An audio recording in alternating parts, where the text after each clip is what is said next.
I got to choose the board that I wanted. I got to choose the style that I wanted. I got to choose how I wanted it to look. I got to pretty much call the shots on this entire amp, and they did everything I asked for, which was amazing. Oh, and did I mention every single one of them has a built-in SMD-VM1 Voltmeter right on the top on the inside. We have 8 amplifiers coming out. It's been over 2 years of me keeping this secret, and I'm finally getting to talk about it, and I hope you love these things as much as I do.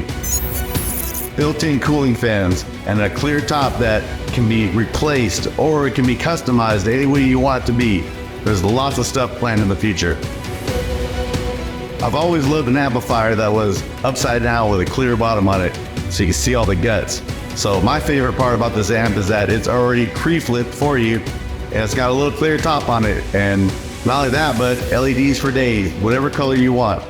Everything from a 200.4 to an 8500.1 and everything in between, even a Monster 5 channel in the mix.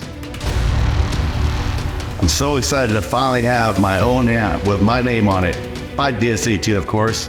This collaboration means the world to me. I can't wait to show you what we've been up to.